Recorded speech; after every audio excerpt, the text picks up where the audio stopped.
भारतीय क्रिकेट के इतिहास में अगर किसी गेंदबाज ने सबसे ज्यादा समय तक विरोधी बल्लेबाजों को डराया है तो नाम है जंबो यानी अनिल कुंबले। वो परंपरागत स्पिनर नहीं थे और ना ही उनकी गेंदें हवा में ज्यादा घूमती थीं, बल्कि उनकी गेंदें सीधी आती थीं, तेजी से उछलती थीं और बल्लेबाजों को चकमा दे जाती थीं।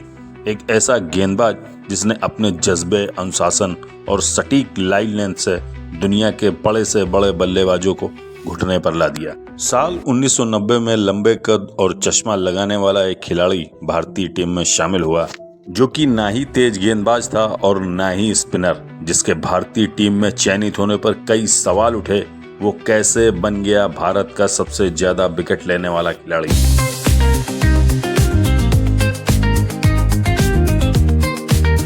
एक ऐसा भारतीय खिलाड़ी जिसके रिकॉर्ड की बराबरी ग्रेट स्पिनर शेन वॉर्न और मुरलीधरन भी ना कर पाए, जिनकी गेंदें 2-2 मीटर तक घूमती थीं। एक ऐसा खिलाड़ी जिसने खराब से खराब कंडीशन में भारत को मैच जिताए, चाहे वो फिर ऑस्ट्रेलिया में जाकर ऑस्ट्रेलिया का घमंड तोड़ना हो, या फिर टूटे हुए जबड़े के साथ बॉलिंग करना हो, या फिर पाकिस्तान के खिलाफ एक ही पारी में 10 विकेट लेना हो।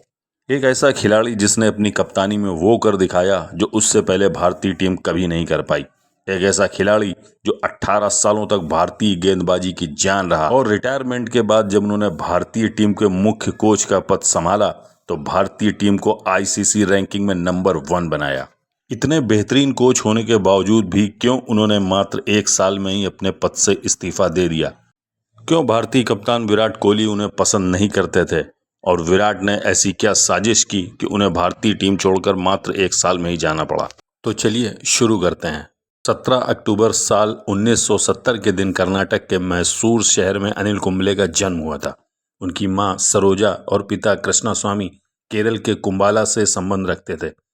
बचपन से ही पढ़ाई के साथ साथ अनिल कुंबले का पसंदीदा खेल क्रिकेट था, लेकिन साल 1983 में जब भारत विश्व विजेता बना तब उस पल को देखकर क्रिकेट की तरफ उनका रुझान काफ़ी बढ़ गया और एक अच्छा क्रिकेटर बनने के लिए उन्होंने एक बेहतरीन क्रिकेट क्लब ज्वाइन किया।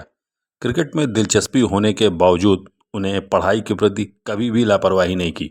साल 1991-92 में क्रिकेट के साथ साथ राष्ट्रीय विद्यालय कॉलेज ऑफ इंजीनियरिंग बेंगलुरु से उन्होंने मैकेनिकल इंजीनियरिंग की डिग्री भी हासिल की। क्रिकेट करियर की बात करें तो 30 नवंबर साल 1989 को कर्नाटक की तरफ से बेंगलुरु के खिलाफ उन्होंने अपना पहला फर्स्ट क्लास मैच खेला, जिसमें बल्लेबाजी करते हुए वो भले ही दोनों पारियों में 0 रन पर आउट हुए, लेकिन बॉलिंग करते हुए उन्होंने 4 विकेट लिए। बचपन से ही कुंबले भारतीय लेग स्पिनर वीएस चंद्रशेखर को अपना आदर्श मानते थे, इसीलिए वो चंद्रशेखर की तरह उछाल वाला रनअप लेकर गेंदबाजी करते थे और अंदर आती हुई तेज गेंद फेंकते थे। इसी के साथ अनिल कुंबले शुरुआत से ही एक अच्छे बल्लेबाज भी रहे। अपने अंतर्राष्ट्रीय करियर में उन्होंने भारत के लिए कई बार लोअर ऑर्डर पर बेहतरीन बल्लेबाजी करते हुए कई मैच जिताऊ पारियां खेली हैं। वहीं दूसरी ओर कुंबले कभी प्योर स्पिन गेंदबाज नहीं रहे। उनकी गेंदबाजी में हमेशा मीडियम प्रेशर की झलक देखने को मिलती थी। अनिल कुंबले ने अपने पहले अंडर 19 डेब्यू मैच में गेंदबाजी से कमाल न करते हुए बल्लेबाजी से कमाल कर दिखाया। उन्होंने मैच की पहली पारी में 113 और दूसरी पारी में 76 रन बनाए। केवल 5 फर्स्ट क्लास मैच खेलने के बाद ही उन्हें साल 1990 में श्रीलंका के खिलाफ भारत की अंतर्राष्ट्रीय एक दिवसीय टीम में शामिल कर लिया गया और इसी साल इंग्लैंड के खिलाफ उन्होंने अपना पहला अंतर्राष्ट्रीय टेस्ट मैच भी खेला, लेकिन इस मैच में इनका प्रदर्शन कुछ खास नहीं रहा। इस कारण से टीम के अंदर और बाहर उन्हें काफ़ी आलोचनाओं का सामना करना पड़ा। भारत के बेहतरीन बल्लेबाज और जुझारू कप्तान टाइगर पटौदी ने यहाँ तक कह दिया कि लड़का कभी भी भारत के लिए मैच जिताऊ पारियां नहीं खेल पाएगा। इन सभी बातों का असर इतना ज़्यादा रहा कि अगले 2 साल तक उन्हें टेस्ट टीम में कोई भी मौका नहीं दिया गया। अनिल कुंबले को लगा कि शायद उनका अंतर्राष्ट्रीय क्रिकेट करियर अब ख़त्म हो गया, इसलिए इसी दरमियान उन्होंने नया और अलग करियर चुनते हुए इंजीनियरिंग की डिग्री हासिल कर ली। लेकिन तकदीर शायद उन्हें क्रिकेट की 22 गज की पट्टी पर ही देखना चाहती थी, इसलिए घरेलू क्रिकेट के ईरानी ट्रॉफी में rest of the India team की तरफ से खेलते हुए मैच की दोनों पारियों में कुल 13 विकेट लेकर दिल्ली को हरा दिया। उनके इस बेहतरीन प्रदर्शन को देखते हुए फिर से उनकी एक बार भारतीय टीम में वापसी हुई। कुंबले को साउथ अफ्रीका के दौरे पर जाने वाली टीम में चयनित किया गया। इस सीरीज में उन्होंने 1.84 के इकोनॉमी रेट से 18 विकेट लेकर अपने आलोचकों के मुंह पर ताला लगा दिया। इस सीरीज के बाद भारत में इंग्लैंड का दौरा था। इंग्लैंड के ल्यूक फ्लेचर अपनी पहचान छुपाते हुए भारत की खेल रणनीति और कुंबले की क्षमता को देखने साउथ अफ्रीका पहुंचे। उनको अनिल कुंबले कोई खास गेंदबाज नहीं नजर आए, लेकिन जब इंग्लैंड टीम भारत दौरे पर आई तो उन्होंने इस सीरीज में कुल 21 विकेट लिए और सीरीज के तीसरे मैच में 7 विकेट लेकर मैन ऑफ द मैच का खिताब भी अपने नाम किया। इसके अलावा अनिल कुंबले ने मात्र 10 टेस्ट मैच खेलकर 50 विकेट लेने का रिकॉर्ड बनाया और यह रिकॉर्ड बाद में भारत के ही आर अश्विन द्वारा तोड़ा गया। 27 नवंबर साल 1993 को हीरो कप के फाइनल मैच में कुंबले ने एक बार फिर अपनी काबिलियत साबित की। इस फाइनल मैच में भारत वेस्टइंडीज को मात्र 225 रनों का ही लक्ष्य दे पाया। इस स्कोर का पीछा करने उतरी वेस्टइंडीज टीम, जिसमें ब्रायन लारा जैसे दिग्गज शामिल थे, कुंबले ने मात्र 12 रन देकर 6 विकेट अपने नाम किए और जहां भारत ये मैच पूरी तरीके से हार चुका था, कुंबले ने मैच को एक तरफा करते हुए भारत को 102 रनों से जीत दिलाई। कुंबले की स्पिन गेंदों की स्पीड इतनी ज्यादा होती थी कि जब कुंबले ने इस मैच में वेस्टइंडीज के बल्लेबाज रोलिंग होल्डर को क्लीन बोल्ड किया तो उनकी गेंद बेल्स उड़ाते हुए कब पीछे निकल गई ये वहां का एम्पायर भी नहीं देख पाया। अंत में मैदान पर खड़े दोनों एम्पायरों को तीसरे एम्पायर का सहारा लेना पड़ा, तब जाकर कहीं होल्डर को आउट घोषित किया गया। वैसे तो अनिल कुंबले का बेहतरीन परफॉर्मेंस का सिलसिला लगातार जारी था, लेकिन अभी उनका क्रिकेट के मैदान पर एक ऐसा कारनामा आना बाकी था जो भारत के ही जिम लेकर को छोड़कर आज तक कोई भी गेंदबाज नहीं कर पाया। एक ऐसा सपना जो हर गेंदबाज करियर में देखता जरूर है लेकिन उसे पूरा नहीं कर पाता। साल 1999 में जब Pakistan team test series Bharat खेलने आई, तब सीरीज का पहला मैच भारत 12 रनों से हार गया। दूसरा मैच दिल्ली में खेला जाना था। मैच की पहली पारी में भारत मात्र 252 के स्कोर पर आउट हो गया, लेकिन अनिल कुंबले और हरभजन सिंह ने 4 और 3 विकेट लेकर पाकिस्तान को केवल 172 रनों पर ढेर कर दिया। दूसरी इनिंग में भारतीय पारी मात्र 339 रनों पर समाप्त हो गई, लेकिन इसके बाद जो हुआ इतिहास बनकर रह गया। अनिल कुंबले ने मात्र 74 रन देकर पाकिस्तान के 10 के 10 विकेट पर कब्जा कर लिया।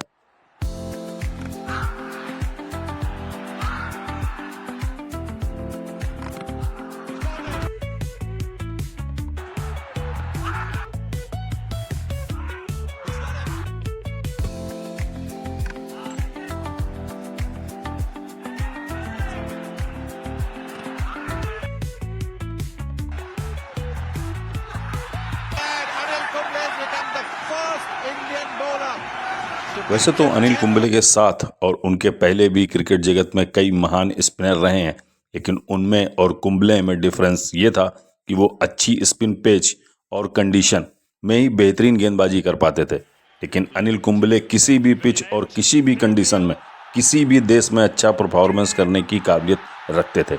वो गेंद को घुमाने से ज़्यादा बॉलिंग वेरिएशन और एक्यूरेसी में भरोसा रखते थे और यही कारण है कि शेन वॉर्न और मुरलीधरन उनसे कहीं अच्छे स्पिनर जरूर थे। उनकी गेंदें कुंबले से कहीं ज़्यादा घूमती थीं, लेकिन उनके कुछ ऐसे रिकॉर्ड जो कोई भी छू तक नहीं पाया, जैसे कि एक पारी में 10 विकेट लेना। इसके अलावा बेस्ट ओडीआई रिकॉर्ड एक मैच में 12 रन देकर 6 विकेट लेना। इसके अलावा कुंबले अपने करियर में और 2 बार 5-5 विकेट एक ही मैच में ले चुके हैं। उनका भारतीय क्रिकेट के प्रति सबसे बड़ा डेडिकेशन हमने साल 2002 में देखा, जब भारतीय टीम वेस्टइंडीज में ओडीआई सीरीज खेलने गई। इस सीरीज के एक मैच के दौरान जब मार्विन ढिल्लन की एक बाउंसर उनके जबड़े पर लगी, उनका जबड़ा पूरी तरीके से डैमेज हो गया, उनका पूरा मुंह खून से भर गया।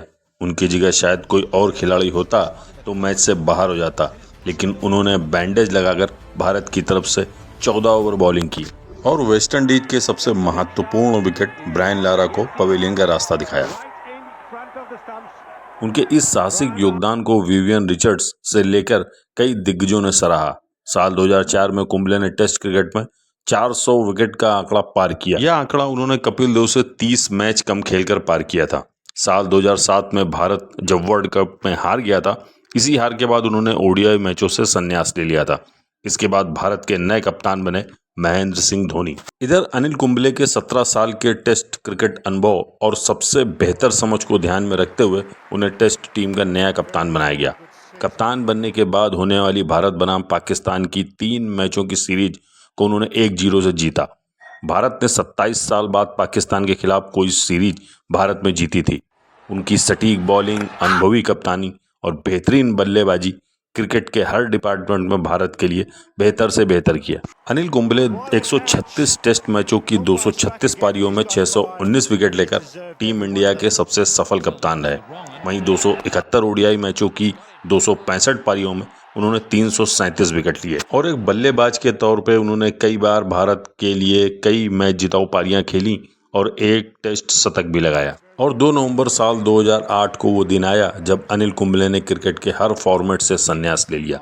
इसके बाद आरसीबी की तरफ से वो बतौर कप्तान खेले। उन्होंने आरसीबी के लिए कई अच्छी परफॉर्मेंस भी दी, जिसमें राजस्थान के खिलाफ मात्र 5 रन देकर 5 विकेट लेना शामिल है। कुंबले की कप्तानी में आरसीबी एक बार फाइनल में पहुंची थी, लेकिन फाइनल हार गई। लेकिन आरसीबी का फाइनल में पहुंचना ही एक बहुत बड़ी बात थी।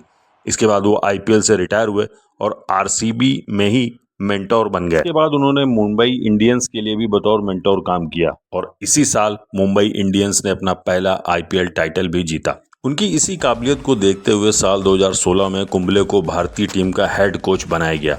उनके हेड कोच बनने के बाद ही इंडियन टीम टेस्ट रैंकिंग में नंबर 1 बन गई। लेकिन कोच बनने के 1 साल बाद ही उन्होंने अपने पद से इस्तीफा दे दिया।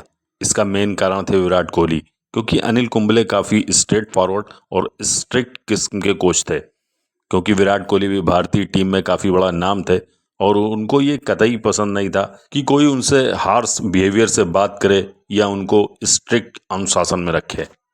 क्योंकि इससे पहले भी विराट कोहली के कहने पर आईपीएल टीम आरसीबी के कोच रे जेनिंग्स को डेनियल विटोरी से रिप्लेस किया गया था और उस समय अनिल कुंबले आरसीबी के मेंटोर हुआ करते थे। उन्होंने इस रिप्लेसमेंट में विराट कोहली के रोल को काफ़ी करीब से देखा था। कुंबले के हेड कोच रहते हुए भारत ने कुल 17 टेस्ट मैच खेले, जिसमें 12 मैचों में जीत मिली, 4 मैच ड्रा हुए और मात्र 1 मैच में हार का सामना करना पड़ा। भारतीय टीम के लिए कुंबले काफ़ी अच्छे कोच साबित हुए, लेकिन कुंबले का स्ट्रिक्ट बिहेवियर विराट कोहली समेत कई यंग खिलाड़ियों को पसंद नहीं आया।